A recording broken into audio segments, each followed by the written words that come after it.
Geldim kızım. Buradayım. Üşüdün mü güzel kızım? Ha? Dur. Ana. Dur, anan imdi ısıtacak seni. Güzel kızım. Halime. Ana. Güzel kızım, ısındın mı? Elim öldü ana. Uyu kızım. Uyu. Ana beni görmez misin ana? Uyu kızım. Ana. Ben geldim. Korkma beni. Elim öldü.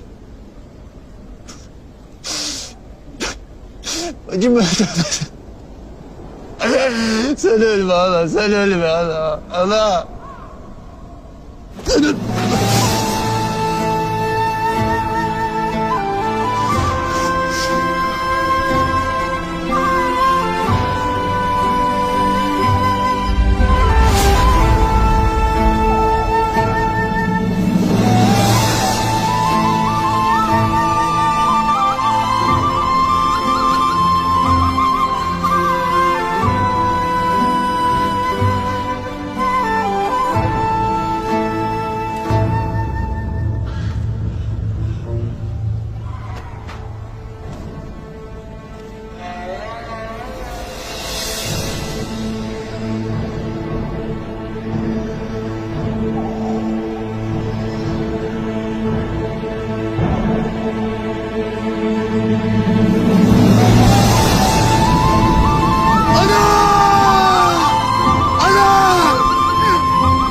Ana aç gözünü ana. Ana.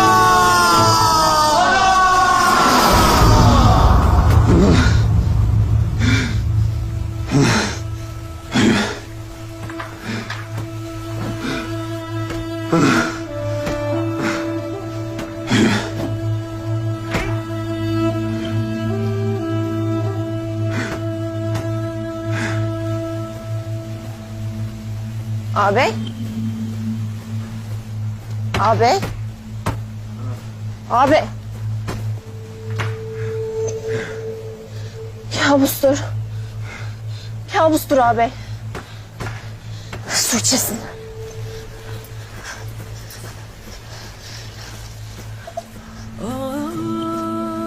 Su içesin. Bismillahirrahmanirrahim.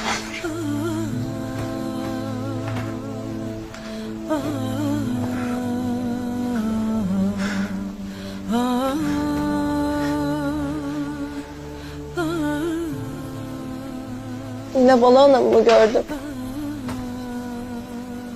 Özlerim başım. Çok özlerim. Görürüm ağabey. Görürüm. Acını görürüm. Ben de özlerim Bala Hanım'ı. Benim bacımı. Halime'yi. Adı her geçen de Meşhuram. Hala acır abi.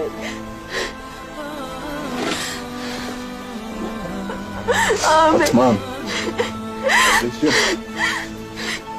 Kardeşim. Ama elimden hiçbir şey